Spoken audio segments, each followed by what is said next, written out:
Hello everyone, welcome to Skill Matrix. I am Bala, a software developer and a corporate trainer with 12 plus years of experience. And here, what is the Skill Matrix? We don't just learn concept, we build real world skills that actually matter in your career. Not only this, whether you are a student, a fresher, or a working professional, Skill Matrix is designed to help you think like an industry developer, not just a tutorial follower. So we are here to make you to understand basically what are the different skills in multiple technologies, and let's jump into today's session. Okay.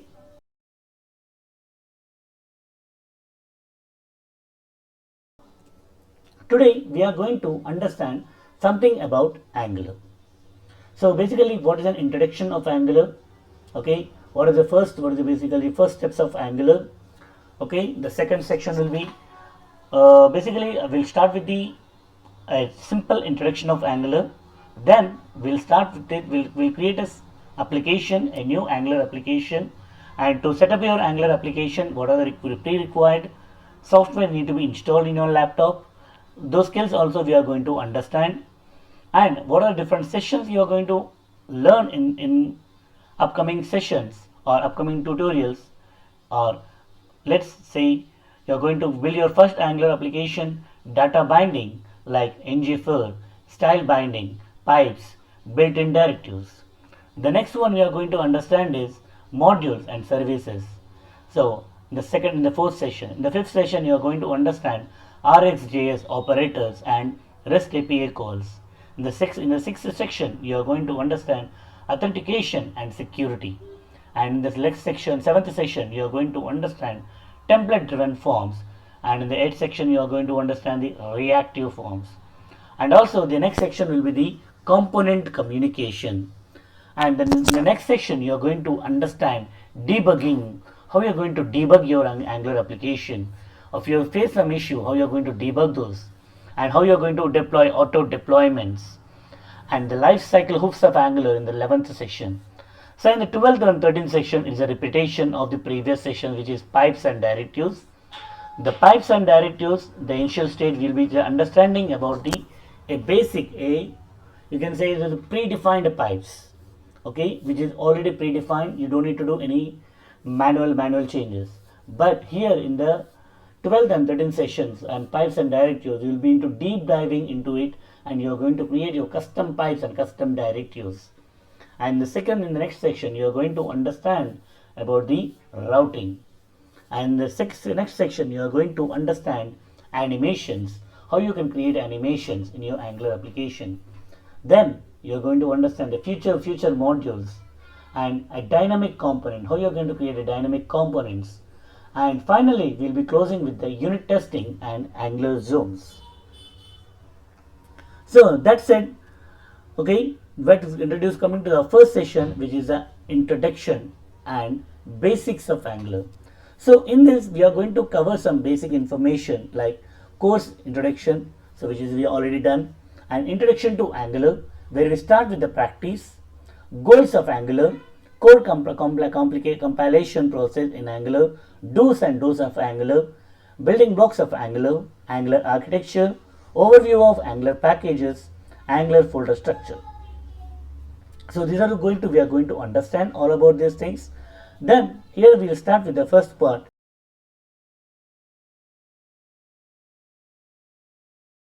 introduction of Angular.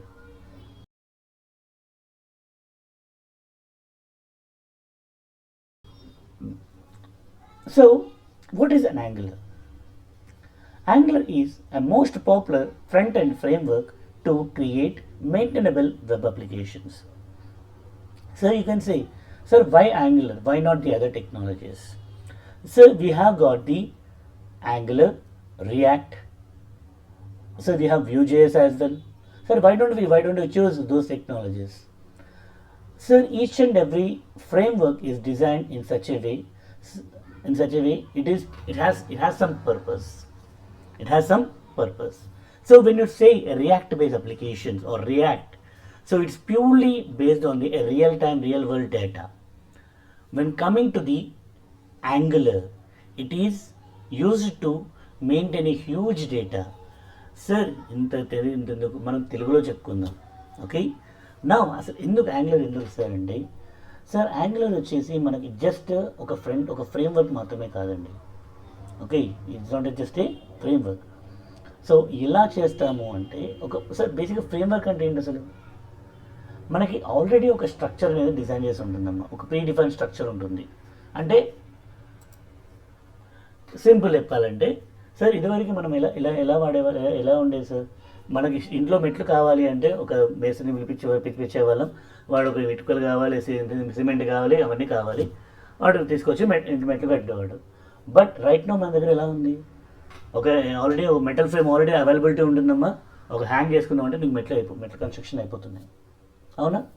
So ఇలా మనకి చాలా చాలా changes ఉన్నాయండి. Okay, so ఇక్కడ మన framework ఉంటే కూడా అదే అండి. ఆల్రెడీ మనకి సిమెంట్ సపరేట్ కలుపుకోవాలి, ఇటుకలు సపరేట్ సిమెంట్ కావాలి, ఇసుక కావాలి, వాటర్ కలుపుకోవాలి. ఇవన్నీ కాకుండా ఓ రెడీమేడ్ ప్రీమిక్స్ అనేది ఆల్రెడీ అవైలబుల్ ఉంటుంది. జస్ట్ ఇన్స్టాంట్గా మనం యాడ్ చేసేసుకొని చేసుకోవచ్చు. ఓకే, నౌ కంప్లీట్లీ ఇక్కడ next point, completely rewritten of angular JS. అమ్మ మనకి యాంగులర్ జేఎస్ వచ్చేసి ప్రీవియస్గా మన ప్రజెంట్ యాంగులర్ అంటున్నాం, కానీ ప్రీవియస్గా దీన్ని యాంగులర్ జేఎస్ అనేది ఉన్నదండి మనకి. Okay, before it is around 2016. అంటే మనకి ఎందుకు సార్ 2016లో అంటే, మనకి ES6 అనేది ఒక కాన్సెప్ట్, ఎక్మాస్క్రిప్ట్ అనే ఒక కాన్సెప్ట్ ఉంది. సార్ ఎక్మాస్క్రిప్ట్ అంటే ఏదో అనుకోకండి, ఎక్మాస్క్రిప్ట్ అనేది it's also a Java script. Okay, simple Java script అది కూడా. ఓకే, అయితే దాని అడ్వాన్స్డ్ ఫీచర్స్ కింద యాడ్ చేసుకుని, ఆబ్జెక్ట్ ఓరియంటెడ్ ఫీచర్స్ యాడ్ చేసుకుని దాన్ని ఎక్మాస్క్రిప్ట్ అన్నారు. ఓకే, దాన్ని ఎక్మాస్క్రిప్ట్ అన్నారు. సో ఈ ఎక్మాస్క్రిప్ట్ వచ్చిన తర్వాత సో ఈ యాంగులర్ జేఎస్ని కంప్లీట్గా టైప్ స్క్రిప్ట్ కింద కన్వర్ట్ చేసి దాన్ని సెకండ్ ఒక రీరైటర్ వర్జన్ కింద యాంగులర్ 2 అని చెప్పేసి స్టార్ట్ చేశానండి. ఓకే, సో యాంగులర్ 2 స్టార్ట్ చేసిన తర్వాత మనకి ఎవ్రీ 6 monthsకి ఒక రిలీజ్ చేస్తూనే ఉన్నాడు యాంగులర్ వాడు. సో ఆ రిలీజ్ వర్జన్స్ ఏంటి అనేది మన అప్కమింగ్ సెషన్లో చూద్దాం, don't worry. Okay, right now this the information. So next one వచ్చేసి ఇది ఎవరు డెవలప్ చేశారండి? It is developed by Google. Okay, the next point ఏంటి? Angular CLI enables you to create things faster. Sir ఇక్కడ Angular CLI అంటే command line interface అండి. సో మనకి బాగా అలవాటైంది ఏంటమ్మా? Command lines. Okay, command prompt ఎలా యూస్ చేయాలో మనకు బాగా తెలుసు. సో మనకి యాంగులర్లో కొన్ని కమాండ్ లైన్ ఇంటర్ఫేస్ కమాండ్స్ ఉన్నాయండి, వేర్ మన జాబ్ని చాలా ఈజీ చేసేస్తాయి. సో అవి ఎలా చేస్తాయి ఏంటనేది మన అప్కమింగ్ సెషన్స్లో చూద్దాము. రైట్ నౌ ఇక్కడ మనం ఏం చేద్దాము అంటే, సరే ఈ పార్ట్ చెప్పుకున్న తర్వాత నెక్స్ట్ అండర్స్టాండ్ చేసుకునే ముందు ఫస్ట్ ఆఫ్ ఆల్ మనకు అప్లికేషన్ క్రియేట్ చేద్దాం. First of all okay, will create an application.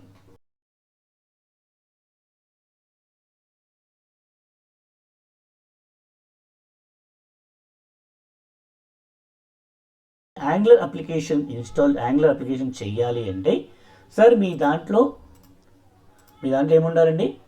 మీ దాంట్లో Node.js అనేది ఖచ్చితంగా ఉండాలి. సో దీన్ని మీరు ఎలా చెక్ చేసుకోవచ్చు? ఒక్కసారి మీ కమాండ్ ప్రాంప్ట్లోకి వెళ్ళి మీ దాంట్లో Node.js అని ఉంటే, Node.js ఉందా లేదా తెలుసుకోవాలంటే నోడ్ స్పేస్ -v అని టైప్ చేయండి. ఓకే, ఇక్కడ మీరు చూస్తే నా దాంట్లో Node.js లేదు. సార్ మీరు ఏదైనా వర్షన్ తీసుకోండి, LTS వర్షన్ తీసుకుంటారా? సో ఇక్కడ నేను ఏం చేస్తాను, 22 వర్షన్ LTS వర్షన్ ఉంది. సార్ మీరు Node.jsలో వెబ్సైట్కి వెళ్ళి డౌన్లోడ్స్లోకి వెళ్తే ఇక్కడ ఉంటుంది. సో ఇక్కడ నేను డౌన్లోడ్ చేస్తున్నానండి. Okay, now I install this. Sir normal installation, దీనికి ఒక స్పెసిఫిక్ కాన్ఫిగరేషన్స్ అంటూ ఏమీ లేవు. జస్ట్ నెక్స్ట్ అనుకుంటూ ఇన్స్టాల్ చేసుకుంటూ వెళ్ళిపోండి.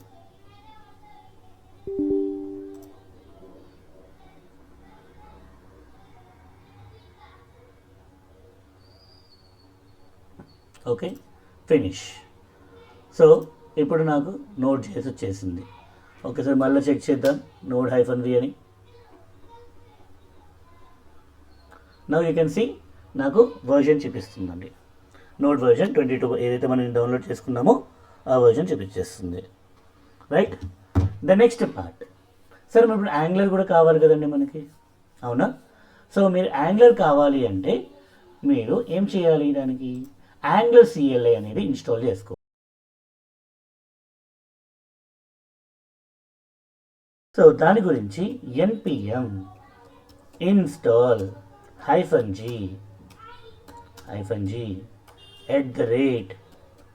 @angular/CLI అని ఇవ్వండి. angular/CLI అని ఇస్తే మీకు యాంగ్లర్ సిఎల్ఐ, సరే ఇక్కడ -g ఎందుకు ఇచ్చాము అంటే నీ గ్లోబల్గా మీ Angular CLI version. Sir global ఏంటి సార్, మన లోకల్ కూడా ఉంటుందా?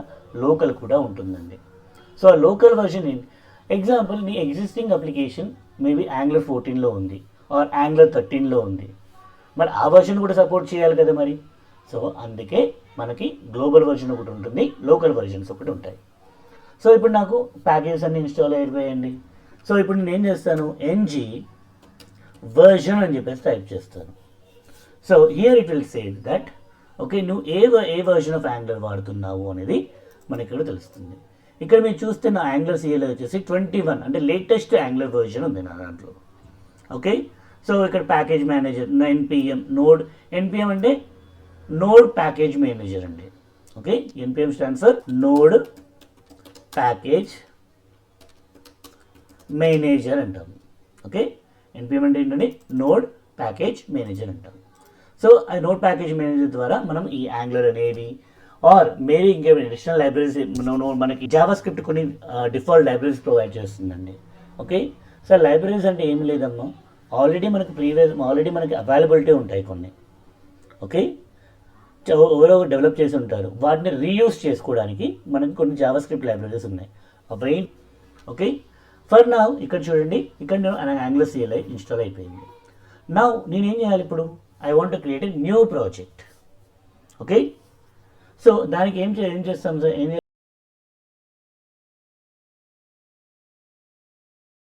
చేస్తామండి, just simply say ng new, మీ అప్లికేషన్ నేమ్ ఏంటి. Okay, right now I'm planning to create a task manager application చేద్దాం అనుకుంటున్నాను నేను. టాస్క్ మేనేజర్ ఆర్ లేకుంటే టాస్క్ మేనేజర్ కాదు సార్, నేను టికెట్ బుకింగ్ చేస్తాను నేను. టికెట్ బుకింగ్ అప్లికేషన్ చేస్తాను నేను. I want to create a ng new ticket booking అనేది ఒక అప్లికేషన్, యాంగ్లర్ అప్లికేషన్ చేస్తాను. Just say enter. సో ఇక్కడ మిమ్మల్ని అడుగుతుంది, would you like to share pseudo information, okay, some Google terms and condition accept చేయమని అడుగుతుంది. జస్ట్ ఎస్ సార్ నో కొట్టేసాయి, నేను కాదు. ఓకే, సార్ ఇక్కడ ఏ వర్షన్ మీరు ఏం వాడదాం అనుకుంటున్నారు, సిఎస్ఎస్ వాడాలనుకుంటున్నారా, టెయిల్విండ్ వాడాలనుకుంటున్నారా, SCSS? సార్ మీకు ఏమి తెలియకుంటే జస్ట్ మీకు సిఎస్ఎస్ మాత్రమే తెలుసు, జస్ట్ సిఎస్ఎస్ మీద హైలైట్ చేసి ఎంటర్ చేయండి. సార్ మనకి లేటెస్ట్ వర్షన్స్ ఆఫ్ యాంగులర్లో సర్వర్ సైడ్ రెండరింగ్ అనే ఉంది. ఓకే, సో ఇక్కడ మనం ఇవేంటనే మన అప్కమింగ్ సెషన్స్లో చూద్దామండి. Right now I just say sir server side rendering నాకు వద్దు, ఎందుకంటే నాకు దాని గురించి ఏదో తెలియదు నాకు. సో నేను ప్రజెంట్ అయితే ఏమన్నా నో అని కొడుతుంది దీనికి. ఓకే, ఇప్పుడు నువ్వు ఏఐ టూల్స్ ఏమైనా ఇంటిగ్రేట్ చేయాలనుకుంటున్నావా, లైక్ గూగుల్ కానీ ఏజెంట్స్ కానీ ఏమైనా ఇంప్లిమెంట్ చేయాలనుకుంటున్నావా అనేది రీసెంట్గా ఒకటి ఆప్షన్ పెట్టడమ్మా. ఓకే, రైట్ నౌ నేను గిట్హబ్ కోపైలట్ వాడదాం అనుకుంటున్నా. సార్ నేను ఏది వాడను సార్ అనుకుంటే నన్ను పెట్టేసేయండి అమ్మా, ప్రాబ్లం లేదు. సో నాకు కొంచెం ఫిజిబిలిటీ ఉంది కాబట్టి నేను జెట్ బ్రెయిన్ నేను VS కోడ్లో గిట్హబ్ కోపైలట్ వాడతాను అని ఎంటర్ కొడుతున్నాను నేను. Now you can see my application is generating. My application is generating.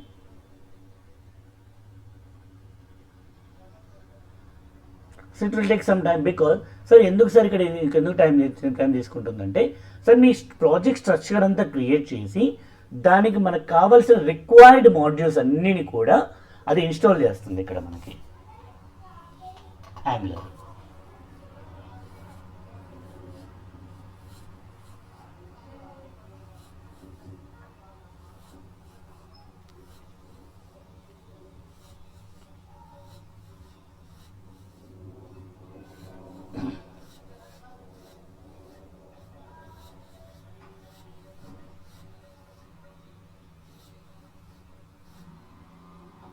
Perfect.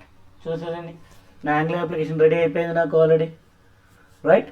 Now sir ఇప్పుడు దీన్ని ఓపెన్ చేయాలంటే ఏం చేయాలి? జస్ట్ CD స్పేస్ నా టికెట్ బుకింగ్ మీద ఫోల్డర్లోకి వెళ్ళి కోడ్ డాట్, సార్ మీకు ఇది కావాలి కోడ్ డాట్ మీ పని చేయాలి అంటే మనము మన అప్లికేషన్స్ అన్నీ కూడా విజువల్ స్టూడియో కోడ్లో చేస్తామండి. ఓకే, విజువల్ స్టూడియో కోడ్ అని చెప్పేసి మీరు గూగుల్లో సెర్చ్ చేసిన తర్వాత మీరు ఒకసారి బ్రౌజర్లోకి వెళ్తే ఇక్కడ మీకు డౌన్లోడ్ అనే ఆప్షన్ ఉంటుంది. సార్ దీనికి కూడా పెద్ద కాన్ఫిగరేషన్స్ ఏమీ అవసరం లేదు, జస్ట్ నెక్స్ట్ అనుకుంటే డౌన్లోడ్ చేసుకొని సెటప్ చేసుకుంటే సరిపోతుంది. ఓకే, పెద్ద ఏమేమి అవసరం లేదు మనం దీనికి. ఓకే, నా సింపుల్గా ఏం చేశాను, ఇక్కడ నాకు ఆల్రెడీ దాంట్లో VS కోడ్ ఉంది కాబట్టి నేను ఏం చేశాను, కోడ్ డాట్ అని చెప్పేసి ఎంటర్ చేశాను ఇక్కడ. సో ఇప్పుడు చూడండి, నాకు నా అప్లికేషన్ ఓపెన్ అయిపోయింది. సార్ మీరు ఫస్ట్ టైం ఓపెన్ చేసినప్పుడు మీ ఆ ఫోల్డర్ని నువ్వు ట్రస్ట్ చేస్తావా అని చెప్పేసి అడుగుతుంది. So just you trust this folder. Okay,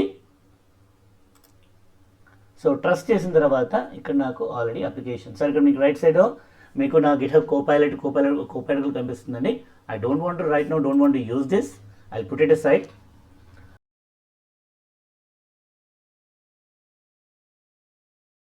కానీ ఇక్కడ నా స్ట్రక్చర్ అర్థం చేసుకుందాం ఫస్ట్.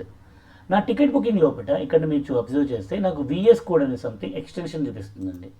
సార్ ఇది మన యాంగులర్ సంబంధించింది కాదు, ఇట్స్ ప్యూర్లీ VS కోడ్ సంబంధించింది. ఓకే, సో ఇక్కడ నాకు సెకండ్ ఫోల్డర్ వచ్చేసి నోడ్ మాడ్యూల్స్ అని ఉందండి. సార్ ఈ నోడ్ మాడ్యూల్స్ ఎక్కడి నుంచి వచ్చాయి అంటే మన దగ్గర ఇక్కడ package.json అనే ఒక ఫైల్ ఉంటుంది. ఏంటండి, package.json అనే ఫైల్ ఉంటుంది. ఇక్కడ మన package.json ఫైల్లో నేను ఇంతకుముందు చెప్పాను కదా, ఇన్స్టాల్ అవుతుంది అన్ని డిపెండెన్సీస్ అని ఇన్స్టాల్ చేసుకుంటుంది అని చెప్పి. అవునా, ఆ ఇన్స్టాల్ చేసిన డిపెండెన్సీసే ఇవ్వండి. ఇక్కడ చూడండి, Angular CLI/common @CLI compiler. Bala మీరు బాగానే చెప్తున్నారు, ఇక్కడ మీరు Angular ఇవన్నీ దాంట్లో ఇన్స్టాల్ నేను ఇలా చూడొచ్చు బాలా. నేను ఒక్కసారి మీరు నోడ్ మాడ్యూల్స్ ఫోల్డర్ ఎక్స్పాండ్ చేస్తే ఇక్కడ ఏముందండి, @Angular.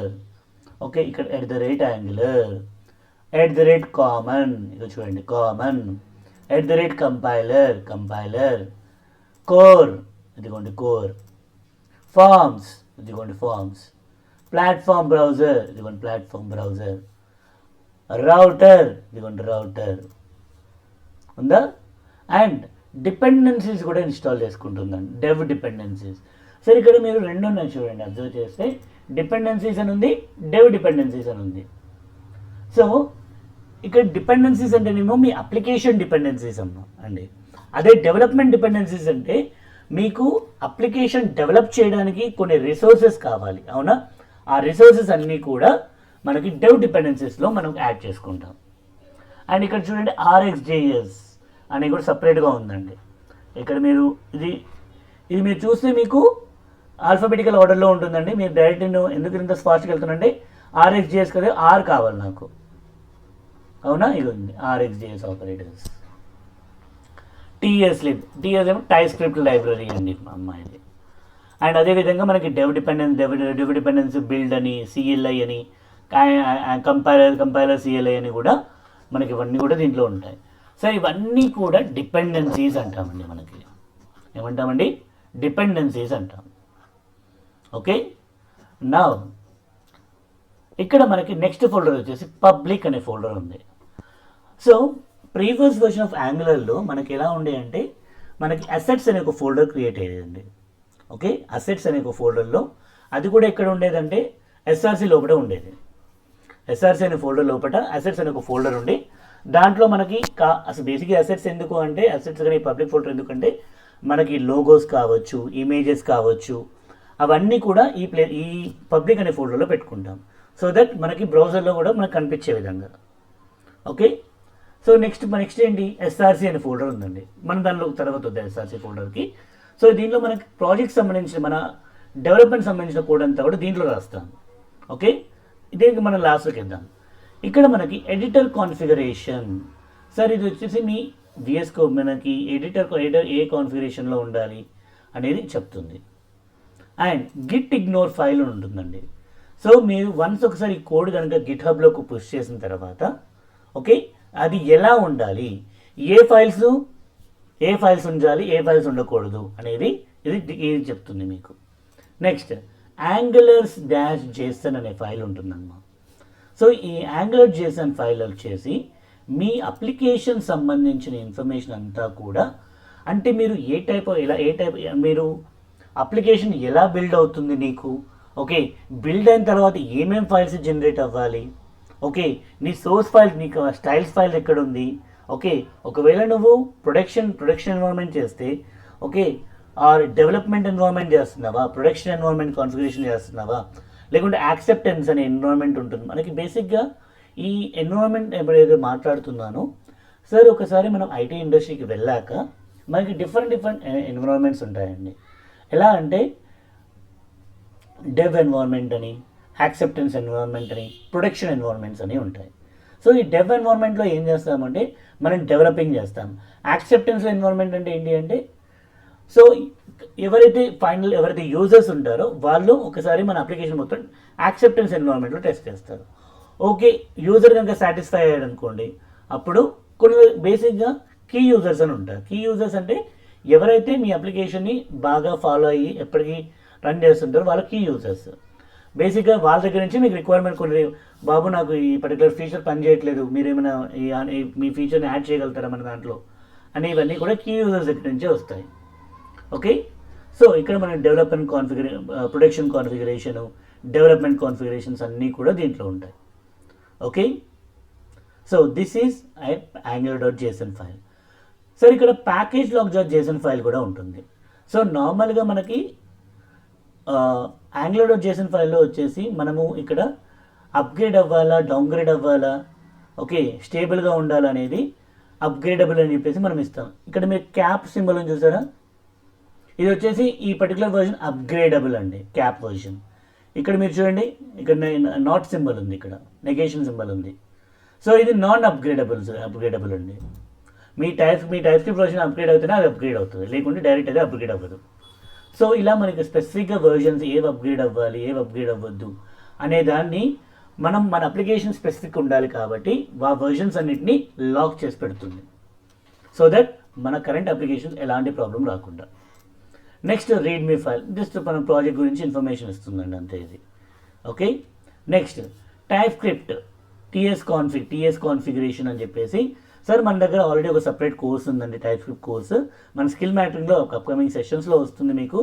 డోంట్ వరీ, ఈ టైప్ స్క్రిప్ట్ ఏంటి అనేది కూడా మీకు చెప్తాను అప్కమింగ్ సెషన్స్లో, మీకు అవైలబిలిటీ ఉంటుంది. సో ఈ టైప్ స్క్రిప్ట్ కాన్ఫిగరేషన్ ఏంటి, ఏమి ఉండాలి, ఏమి ఉండకూడదు, ఓకే, ఏ వర్జన్ వాడాలి అనేది కూడా అంతా కూడా దీంట్లో ఉంటాయి. Now finally coming to the SRC folder. Me SRC folder open చేస్తే యాప్ అనే ఒక ఫోల్డర్ ఉంటుందండి. దీని కింద index.html, main.ts file, style.ts file, editor configuration. So already మనం ఎడిటర్ కాన్ఫిగరేషన్ చూసామండి. ఇక్కడ మీరు style.css ఫైల్ ఉంటుంది, main.ts ఫైల్.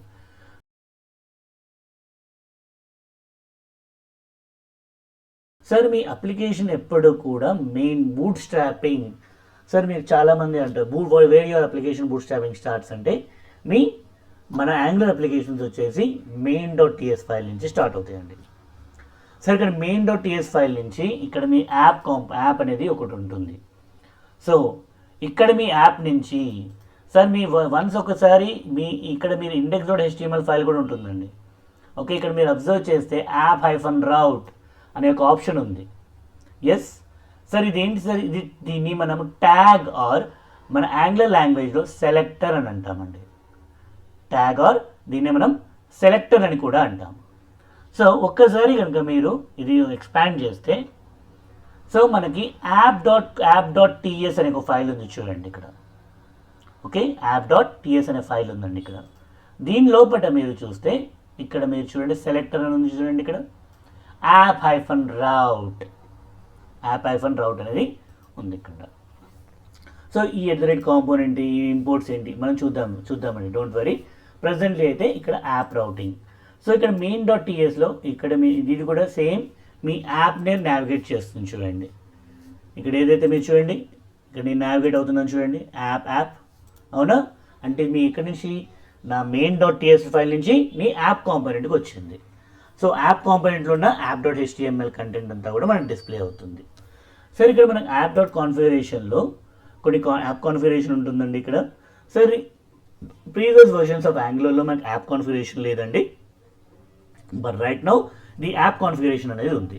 సో ఈ యాప్ కాన్ఫిగరేషన్లో ఏం చేస్తాము అంటే, సార్ ఏవైతే మన డిపెండెన్సీస్ ఉంటాయో మనకి అథెంటికేషన్ సంబంధించినవి కావచ్చు, లేకుంటే వేరే ఇంకా అప్కమింగ్ ప్రాజెక్ట్స్లో మనకి కొన్ని డిపెండెన్సీస్ కావాలి అనుకున్నప్పుడు అండ్ హోల్ అప్లికేషన్ లెవెల్లో మొత్తానికి మనం ఈ సెట్ చేసుకోవాలి అంటే మనము ఈ యాప్ కాన్ఫిగరేషన్లో సెట్ చేసుకుంటాం. ఓకేనా. అండ్ ద నెక్స్ట్ వన్ వచ్చేసి యాప్ డాట్ సిఎస్ఎస్. సో ఇక్కడ మీరు సార్ మీకు స్టైల్స్ డాట్ సిఎస్ఎస్ అని ఉంది, యాప్ డాట్ సిఎస్ఎస్ అని ఉంది. సార్ దీన్ని గ్లోబల్ సిఎస్ఎస్ అంటామండి. ఓకే, ఇదే దీన్ని కాంపోనెంట్ లెవెల్. సో బేసిక్గా ఇది యాప్ అనేది ఒక కాంపోనెంట్. సో మన యాంగులర్ టర్మినాలజీలో యాప్ అనేది ఒక కాంపోనెంట్ కింద కన్సిడర్ చేస్తాం. సో మీరు ఒక్కసారి ఒక కాంపోనెంట్కి మీరు అబ్జర్వ్ చేస్తే యాప్ డాట్ టీఎస్ ఫైల్ ఉంటుంది, యాప్ డాట్ హెచ్టిఎంఎల్ ఫైల్ ఉంటుంది, యాప్ డాట్ సిఎస్ఎస్ ఫైల్ ఉంటుంది. సరే మిగతా ఇంకోటి app dot spec file. Sir ఇది స్పెక్ ఫైల్ ఏంటి అంటే మీ టెస్టింగ్ ఫైల్ అండి. ఓకే, ఇప్పుడు స్పెక్ ఫైల్ ఏంటి మీ టెస్టింగ్ ఫైల్.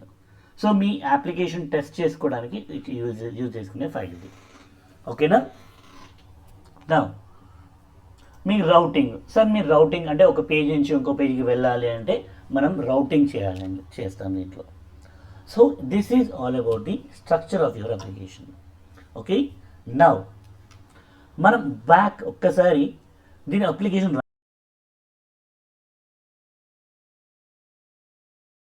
రన్ చేద్దామండి మనం. ఓకే సార్, దీన్ని ఎలా ఓపెన్ చేశాను, కంట్రోల్ పట్టుకొని ఎస్కేప్ కింద మీకు ఒక సింబల్ ఉంటుందండి, హైఫన్ సింబల్ ఉంటుంది. హైఫన్ సింబల్ కొడితే మీకు ఇది ఓపెన్ అవుతుంది. సార్ నాకు ఈ కీబోర్డ్ వాడడం రాదు సార్ అని అనుకున్నప్పుడు, సార్ ఇక్కడ మీకు టైప్ పైన టాప్లో టెర్మినల్ అని ఉందండి, న్యూ టెర్మినల్ అని తీసుకోండి. అండ్ ఇక్కడ మీరు అబ్జర్వ్ చేస్తే నాకు direct by default command prompt open అవుతుంది. సార్ మీకు by default maybe PowerShell open అవ్వచ్చు, లేకుంటే ఏదైనా ఓపెన్ అవ్వచ్చు. సార్ మీకు డిఫాల్ట్గా కమాండ్ ప్రాంప్ట్ సెట్ చేసుకోవాలి అంటే ఇక్కడ మీకు ఒక యారో ఆప్షన్ ఉందండి, మీరు అబ్జర్వ్ చేస్తే హియర్ యు హావ్ యారో ఆప్షన్లో సెలెక్ట్ డిఫాల్ట్ ప్రొఫైల్ అని చెప్పేసి క్లిక్ చేసుకొని, సెలెక్ట్ డిఫాల్ట్ ప్రొఫైల్ క్లిక్ చేసుకొని ఇక్కడ మీరు కమాండ్ ప్రాంప్ట్ సెలెక్ట్ చేసుకోండి. ఓకే, సో ఫర్ ఇన్ఫర్మేషన్ ఏం చేస్తాను, ఇక్కడ నేను పవర్ షెల్ చేంజ్ చేశానండి ఇప్పుడు. ఓకే, డిలీట్ చేశాను నేను. మళ్ళీ టర్మినల్ ఓపెన్ చేస్తే ఇప్పుడు నాకు ఏమవుతుంది, బై డిఫాల్ట్గా నాకు పవర్ షెల్ ఓపెన్ అవుతుంది. ఇదిగో చూడండి, ఎస్ పవర్ షెల్ ఓపెన్ అయింది చూడండి నాకు. సార్ నాకు పవర్ షెల్ వద్దు సార్ నాకు. సో అప్పుడు ఏం చేస్తాం, సెలెక్ట్ డిఫాల్ట్ ప్రొఫైల్ అని చెప్పేసి నా కమాండ్ ప్రాంప్ట్ పెట్టుకుంటాను నేను, which is very convenient for the angular applications. ఇప్పుడు చూడండి నాకు నా కమాండ్ ప్రాంప్ట్ బ్యాక్ వచ్చేస్తుంది నాకు.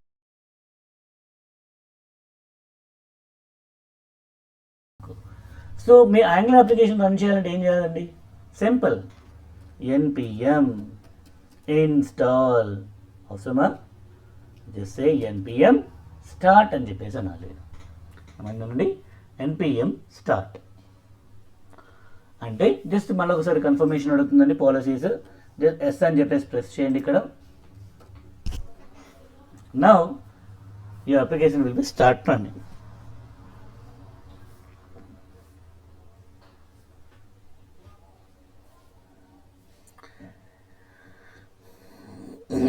ఇక్కడ మీరు అబ్జర్వ్ చేస్తే ఇక్కడ చూడండి నాకు ఆల్రెడీ లోకల్ హోస్ట్ 4200 అని చెప్పేసి ఓపెన్ అయింది.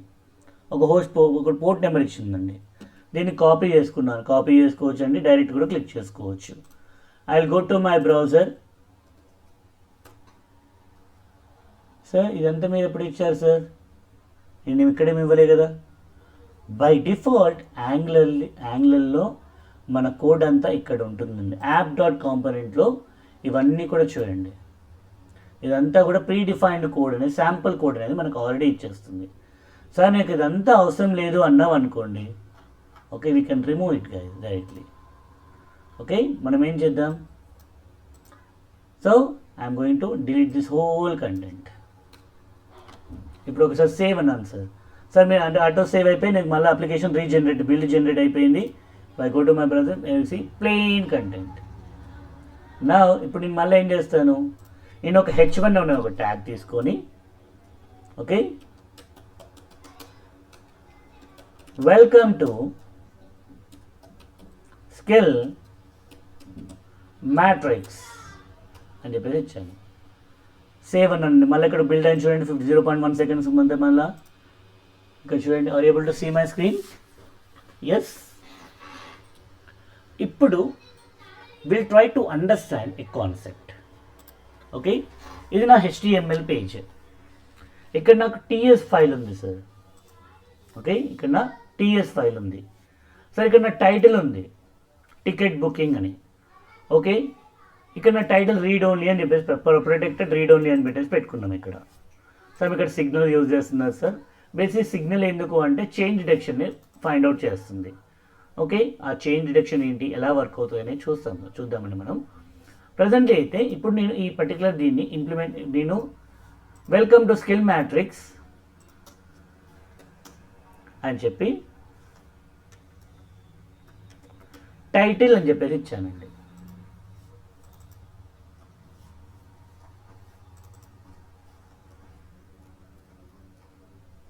ఇప్పుడు మీరు చూస్తే ఇక్కడ సిగ్నల్ అని చెప్పేసి టికెట్ బుకింగ్ అని చెప్పేసి వచ్చింది చూడండి guys. Are able to say this? Okay, so ఇక్కడ బేసిక్గా ఏమైంది అండి, ఇక్కడ నా టైటిల్ పేజ్ కనిపిస్తుందమ్మా ఇక్కడ. ఓకే, నా ఏదైతే టైటిల్ ఇచ్చానో అక్కడ నా టైటిల్ నాకు ఇక్కడ డిస్ప్లే అవుతుంది. Okay, so if you want to display it nothing worries. So ఇక్కడ మన TSకి HTMLకి కమ్యూనికేషన్ జరగాలండి ఎప్పటికీ. ఓకే, సో ఇక్కడ దీన్ని అర్థం చేసుకోవడానికి మనం let's go to our presentation back. So ఇక్కడ మనం ఈ HTML పేజ్ని మనం డిజైన్ లాజిక్ అని చెప్పేసి అంటామండి. ఏమంటామన్నా, మన HTML పేజ్ని మనం డిజైన్ లాజిక్ అంటాం. అంటే మీకు UI రిలేటెడ్ ఏదైనా కంటెంట్ కావాలి అంటే మనం నీకు ఒక హెడ్డింగ్ కావాలి అన్నా, ఒక టేబుల్ కావాలి అన్నా, ఒక బటన్ కావాలి అన్న అన్నీ కూడా మనం రిటర్న్ ఇన్ ద టెంప్లెట్ అని చెప్పేసి which is nothing but our HTML page అండి. ఓకే, ఇవి రెండు వచ్చి కూడా application state, application logic. Stored in the component, return in the component.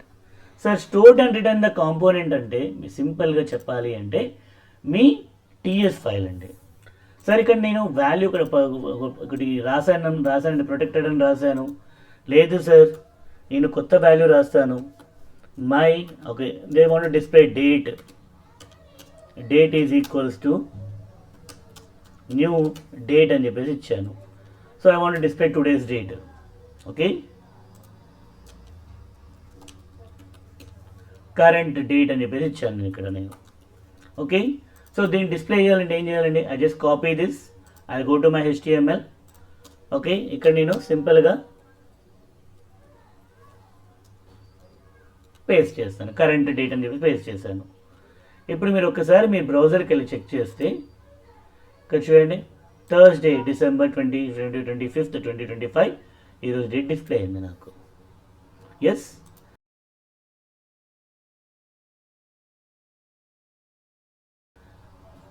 Sir దీన్ని కొంచెం స్టైలిష్గా పెట్టుకోవచ్చు కదా, మనం పెట్టుకోవచ్చు సార్. మనం అవి ఏం చేయాలని మన అప్కమింగ్ సెషన్స్లో చూద్దాం. అంటే ఇక్కడ మన కరెంట్ డేట్ అనేది నీ అప్లికేషన్ స్టేట్ అది. సార్ నా డేట్ని చేంజ్ చేయాలి, అయినా మళ్ళీ నాకు కరెంట్ వాల్యూని చేంజ్ చేయాలి, దాన్ని మన అప్లికేషన్ లాజిక్. సార్ బటన్ కొట్టినప్పుడు నాకు డేట్ ఫార్మాట్ చేంజ్ అవ్వాలి. సో బటన్ క్లిక్ చేసినప్పుడు యాక్షన్ పర్ఫామ్ అవ్వాలి. ఓకే, సో దాన్నే మనం అప్లికేషన్ లాజిక్ అంటామండి. ఓకే, మళ్ళీ అప్లికేషన్ లాజిక్ నుంచి మన బిజినెస్ లాజిక్. మన బిజినెస్ లాజిక్ అంటే ఏంటమ్మా, మళ్ళీ మనకి నా సర్వీసెస్, మన బిజినెస్ లాజిక్ అంతా కూడా మన సర్వీసెస్లో రాస్తాం. అంటే మనకేంటి ఎగ్జాంపుల్, నేను ఒక డేటా ఇన్సర్ట్ చేయాలి, ఒక యూజర్ యాడ్ చేయాలి. సో ఎక్కడికి వెళ్తుందమ్మా, ఫస్ట్ నా HTML పేజ్లో డేటా ఫీల్డ్స్ అన్నీ ఉంటాయి. అవి ఎక్కడికి వెళ్తాయి, నా అప్లికేషన్ స్టేట్లోకి వెళ్తాయి. అప్లికేషన్ స్టేట్లో మొత్తం నా డేటా అంతా స్టోర్ అవుతుంది. ఫస్ట్ ఎప్పుడైతే సబ్మిట్ కొట్టానో నా అప్లికేషన్ లాజిక్ ఏం చేస్తుంది, దాన్ని నా బిజినెస్ నా సర్వీసెస్కి పంపిస్తుంది. నా సర్వీస్ ఏం చేస్తుంది, నా బ్యాక్ ఎండ్కి పంపిస్తుంది. నా బ్యాక్ ఎండ్ ఏదైనా కావచ్చు అండి. అది .NET కావచ్చు, Node.js కావచ్చు, లేకుంటే జావా కావచ్చు, ఏదైనా కావచ్చు, అది నా బ్యాక్ ఎండ్ పంపించేస్తుంది. ఓకే, వన్స్ బ్యాక్ ఎండ్కి వెళ్ళిన తర్వాత ఒక రెస్పాన్స్ వస్తుంది కదా బ్యాక్ ఎండ్ నుంచి, మళ్ళీ దగ్గరికి ఎవరికి వస్తుంది, నీ సర్వీస్ దగ్గరికి వస్తుందండి. మళ్ళీ అది ఎక్కడికి వస్తుంది మీకు, మళ్ళీ మీ సర్వీస్ దగ్గరికి వస్తుంది. మళ్ళీ సర్వీస్ నుంచి మీ అప్లికేషన్ డేట్, మళ్ళీ ఫైనల్గా మీకు దాని సక్సెస్ ఆఫ్ ఫెయిల్యూర్ అనే మెసేజ్ని మళ్ళీ మన HTML పేజ్లో డిస్ప్లే చేస్తాం. Okay, which is your design logic. So this is basically మీరు యాంగులర్ అర్థం చేసుకోవాలి, యాంగులర్ నేర్చుకోవాలి. ఈ కాన్సెప్ట్ మీకు అర్థమైతే ఆటోమేటిక్గా ఎంత పెద్ద యాంగులర్ అప్లికేషన్ ఉన్నా కావచ్చు అండి, మీరు ఈజీగా అర్థం చేసుకోగలుగుతారు.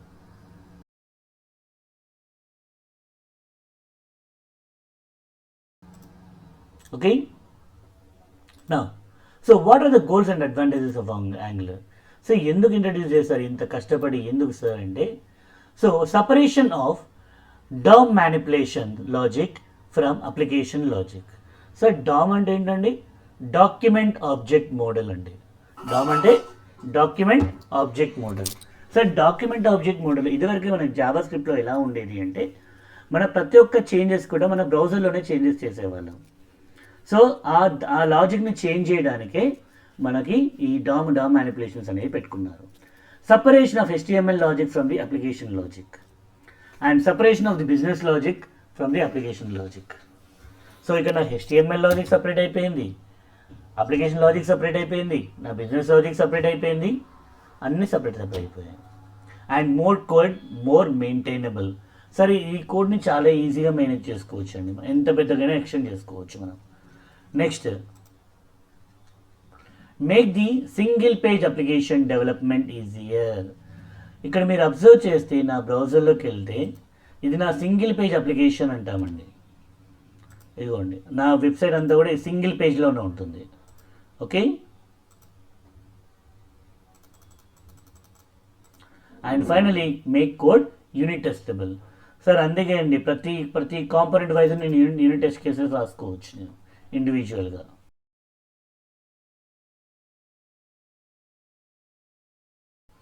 ఓకే, అండ్ ఇక్కడ చూడండి అప్లికేషన్ స్టేట్.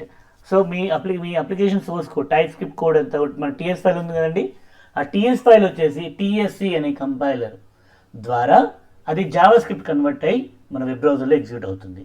అదే మీ HTML ఏమవుతుంది, యాంగులర్ కంపైలర్ ద్వారా NGC కంపైలర్ అని ఉంటుందండి. ఆ NGC కంపైలర్ ద్వారా కంపైల్ అయ్యి అది మళ్ళీ జావా స్క్రిప్ట్కి వెళ్ళి మీ బ్రౌజర్లో ఎగ్జిక్యూట్ అవుతుంది.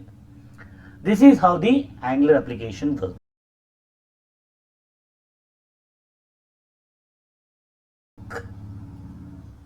Okay, dos and don'ts in Angular. Sir ఎప్పుడు కూడా never perform DOM manipulation directly in the Angular component to make the application logic independent of design logic and make it unit testable. So మీరు ఏదైతే మీకు example యాడిషన్స్ కావచ్చు, multiplications కావచ్చు, so logical things అన్నీ కూడా మీరు TS ఫైల్స్లోనే రాయండి. కానీ అవన్నీ తీసుకుని మళ్ళీ HTML అలాంటి మాత్రం చేయకూడదు.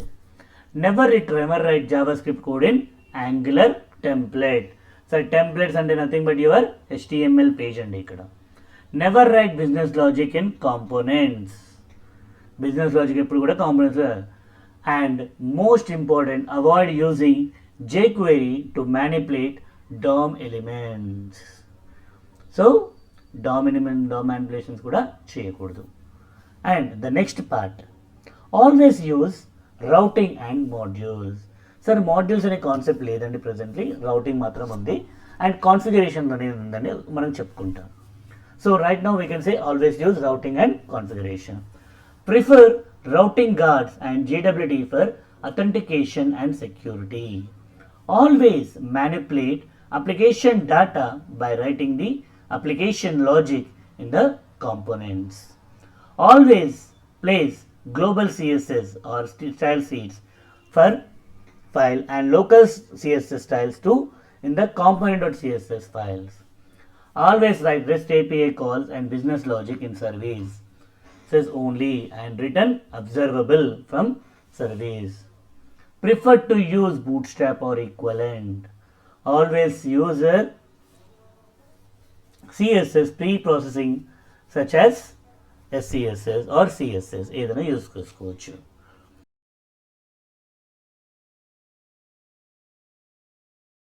Okay, so here are the basic building blocks of Angular.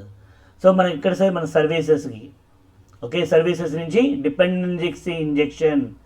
So ఇక్కడ మనం బిజినెస్ లాజిక్ వాళ్ళు rest API dependency load service object to the component. అది ఎక్కడికి వెళ్తుందండి? మీ కాంపోనెంట్కి వెళ్తుంది. కాంపోనెంట్ నుంచి మీ యాప్ డాటా ఈవెంట్ హ్యాండ్లర్ ద్వారా మళ్ళీ మీ టెంప్లెట్కి వెళ్తుంది. Template nothing but your HTML. Okay, మళ్ళీ అక్కడి నుంచి డాటా బైండింగ్ జరుగుతుందండి. Okay, mediate between the component and the template. మీ HTMLకి మధ్యలో HTML అండ్ TSకి మధ్యలో జరిగేదాన్ని డాటా బైండింగ్ అంటాం. నేను సింపుల్ చెప్పాలంటే ఇక్కడ మనం చేసింది డాటా బైండింగ్ అండి.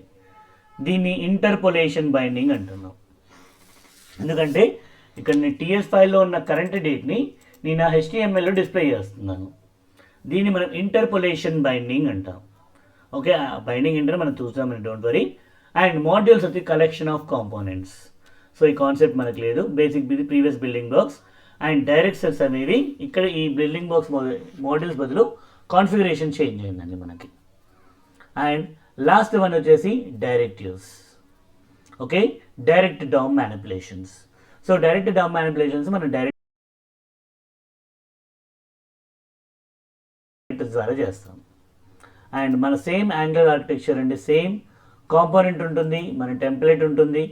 టెంప్లెట్కి మధ్యలో కాంపోనెంట్కి మధ్యలో మనకి డేటా బైండింగ్ జరుగుతుందండి. సో ఇక్కడ మెటా డేటా ఉంటుంది. మెటా డేటా ఏంటి మనం చెప్తాను. సో ఇవన్నీ కూడా మన కాన్ఫిగరేషన్ లోపల ఉంటాయి. అండ్ ఫైనల్గా మనం వీటిని సర్వీస్ ద్వారా ఎక్కడ సర్వీస్ నుంచి మన కాంపోనెంట్కి వస్తుంది with the help of dependency injection.